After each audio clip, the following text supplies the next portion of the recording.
ng hospital. Ginagawa lang po namin ito, tinaraw po ng Sabado. At ito po ay walang kinalaman po dito ang pangungulekta. O hindi po concern ang manghingi. Kundi tayo pa po ang bibigyan, sa totoo po lamang. Tayo pa po ang bibigyan.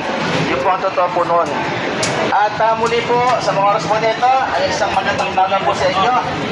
Kasama ko po mga nagtitinda. Ito po ay hindi po pangandidato po ito. Ang kinakandidato po natin dito ay walang iba kundi si Kristo.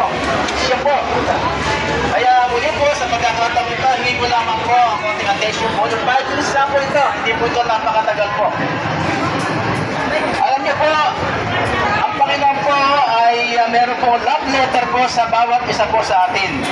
Okay. Ano po yung love letter po na yun? Alam naman po ninyo, tayo po ay dumaan sa pagkabinata at dalaga. Pag nakakatanggap po tayo ng love letter, ay kinikilig po tayo. Di po ba? Kaya ito po yung love letter po sa ating putuligan. Ang nagbigay po ng love letter sa atin, hindi tao, kundi ang Diyos mismo po ang nagbigay po sa atin ng love letter. Ang tanong, bakit kaya po siya ay nagbigay po sa atin ng love letter? Kasi po, kaya po siya nagbigay ng love letter sa atin dahil po tayo ay nagkasala. Kaya pinadala po niya tayo ng love letter. Ito po yung love letter na punong-puno po ito ng pag-ibig po. Ang love letter po na binigay niya po sa atin, sinasabi po sa John 3:16. Ano po sabi sa John 3:16? Ngayon nalaman daw po ang pag-ibig sa iyo. Ikaw nandidiyan, ikaw nang nagtitinda ngayon, ikaw na namamalengke ngayon. Ang sabi sa atin po, ngayon nalaman daw po ang pag-ibig sa inyo. Ang sabi po rin, kaya ibinigay niya ang kanyang bugtong na anak. Kaya sabi ko nga po sa inyo po, tayo pa po ang bibigyan. Diba? Hindi po siya nanghingi, kundi siya po ang magbibigay. Ang binigay niya po dito, buhay. Buhay na ibinigay niya. Sabi po doon, upang ang sino man na sa kanya sasampalataya, ano ang mangyayari? Ang lahat po na sasampalataya sa kanya, ito po ang pinakamaganda. Buhay na po ang pinag-uusapan po dito ay hindi mapapahamak. Yung po ang katunayan po noon. Hindi po mapapahamak. Kaya ibinigay niya ang kanyang buhay. Upang ang sino man sasampalataya sa kanya ay hindi na mapapahamak, kundi magkakaroon po ng buhay na walang hanggan. Buhay na walang hanggan po ang inaano po sa atin. Ito po, naiksi lamang po ang buhay. Sabihin na po natin, umabot ka na 100 taon. Pero, maiksi pa rin po yun. Pero sa atin po, bilang tao, bonus na po yun at nakakatanggap po tayo sa muli sa gobyerno. Umabot ka na 100, may 100,000 ka rin. Di po ba? Pero maiksi pa rin po yung kung tutusin. Kung ikukumpara po doon sa lugar na kung saan na binabanggit po ay buhay na walang hanggan. Sapagkat dalawang buhay po na walang hanggan po ang tinutukoy po doon. Una po, buhay na walang hanggan na kasama ang Diyos. Tapos na lahat ang pagluha. Tapos na lahat ang paghihirap. Tapos na lahat ang gutom. Tapos na lahat ang sakit. At ang isang buhay po doon na tinutukoy ay walang hanggang buhay, walang katapusang paghihirap at pagdurusa sa dagat-dagat ng apoy o sa impyerno. Dalawang buhay po yun. Ngayon, saan po ang gusto po natin? Hanggat maaari po, ayon ng Diyos, ang bawat isa po sa atin ay mapahamak. Kaya nagbigay po siya sa atin ng love letter. Ito yung love letter ng punong-puno po ito ng pag-ibig.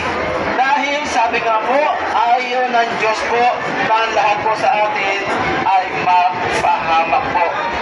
Dalawang bagay lamang po, tatlong bagay lamang po ang gagawin po natin upang maranasan po natin yung buhay na walang hanggan, tapos ang paghihirap, tapos ang pagluha, tapos ang gutom, tapos ang linggol, tapos ang digmaan. Punong-puno po ng kaaliwan sa lugar po doon. Yung po ang inaagak po sa atin ni God po. Ano pipiliin po natin? Sabi nga po, ang lahat ng ginagawa po natin para po tayo kumain ay paghihirapan po natin po yan. Sa totoo lamang po. Minsan nagtitinda po tayo. Minsan hindi po nakasasapag po. Nawawala yung po. Minatitagitirahan pa tayo. Lahat po pinaghihirap pagyayabang po natin mga kapatid. Bakit? Sapagkat isa po yan sa parusa sa tao nung nagkasala po ang tao. Sinabi po sa Genesis 3:19, pagpapawisan nyo, maghihirapan ninyo para na kayo kumain. Ang sabi doon, hanggang sa dyan na kayo malibig. Hindi po ba? Ang sabi po na, hanggang sa dyan na kayo malibig. Yamang sa alam mo kayo nang galing, ay sa alam mo, ay babalik ka rin. Hindi po ba? Kaya mga kapatid, lahat po ng ginagawa po natin dito ay talaga para lang po tayo mabuhay, ay pinaghihirapan po natin. Eh pagdating po ba sa kabilang buhay, walang katapusang paghihirap pa rin po ang ating pong mararanasan. Eh huwag po tayo papayag sa ganung bagay. Ang lahat ng ako dito ay pinaghihirapan na po natin. Pagdating po ba sa kabilang buhay, walang katapusang paghihirap at pagdurusa sa amoy ng impyerno. Sapagkat ang tinutukoy ng impyerno po, doon po ay lugar na dilim. Ang apoy po doon ay dilim. Ang uod po doon ay hindi namamatay. Ang lahat ng pupunta na kaluluwang pupunta po doon ay walang kamatayan. Ang sabi po na iba, dahil sa dami ng problema na nararasan sa mundong ito, magpapakamatay na lamang po ako.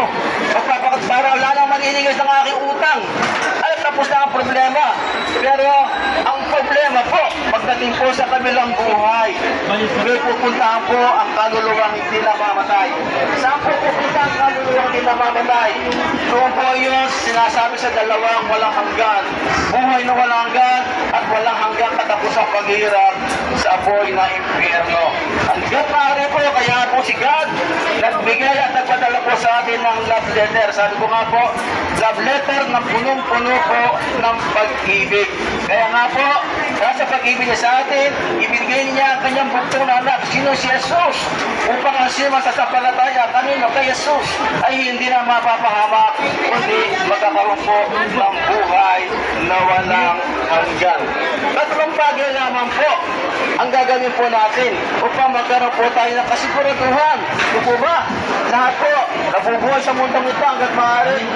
Naghahanap po tayo ng kasiguraduhan. Sumasali po tayo sa mga pensyon. Tama po yun. Tayo po ay nag-iipon dahil para sa ating mga susunod na kinabukasan. Tama po yun. Bakit higit sa lahat, hindi po natin paghandaan na tayo po kung dumating sa punto na tayo po ay bawian ng buhay. Diba? Mas mainam na po nakatitiyak at nakasiguro po tayo.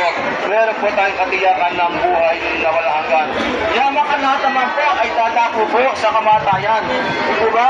Sabi sa Hebrew 9:27, itinakda sa tao, minsan ay mamatay. At pagkatapos po ay ang pag-uhukom. Minsan lamang po tayo mamamatay po dito sa mundong ito. At pagkatapos po, hahatulan na po tayo. Ngayon, anong hatol ang marinig po natin? Nagkasala o pinawalan sala? Kung marinig po natin, kung sinabi sa atin na tayo nagkasala, matik po yun. Doon po tayo sa gatagatang apoy. Kung narinig po natin pinawalan sala, matik po yun. Meron po tayo katiyakan ng buhay na walang hanggan. Eh gusto po natin, doon tayo sa pinawalan sala. Ngayon, yung buhay po natin sa mundong ito, habang nabubuhay po tayo, ito na po yung time natin. Ito na po yung pagkakataon po natin. Ito na po, wala na po higit na gagawin po natin na pagpapasya sa mundong ito. Kung hindi yung gagawin po natin pagpapasya. Sabi nga po, buhay na po ang pinag-uusapan ko dito. Buhay na po. Ito na po ang pinakamatindi at wala na po kapantay na pagpapasya. Ang gagawin po natin habang nabubuhay tayo sa mundong ito. Na una po, ang gagawin po natin para magkaroon po tayo ng kasiguradad katiyakan ng buhay na walang hanggan. Una po, pagsisihan po natin ang ating mga kasalanan. Ngayon, tatanungin po natin, ano ba ang kahulugan ng pagsisisi? Ang kahulugan ng pagsisisi, una, aminin po natin sa harapan ng Diyos na tayo po ay makasalanan. Hindi po ba niya papansin? Nagkakasala po tayo sa isip, nagkakasala po tayo sa baba, nagkakasala po tayo sa salita dahil ang ating nature po sa ating pagiging makasalanan sapagkat yan po ang lason na isang bulat ni Satanas sa tao. Nagkasala yung unang tao, naturalmente, hanggang sa kapanahunan po natin, lahat po tayo ay makasalanan. Yun nga po, sinasabi po sa Roma 3:23 po, ang lahat po ay nagkasala. Kaya nga po si God, nagpadala po sa atin ng love letter po upang sa ganoon matupos po tayo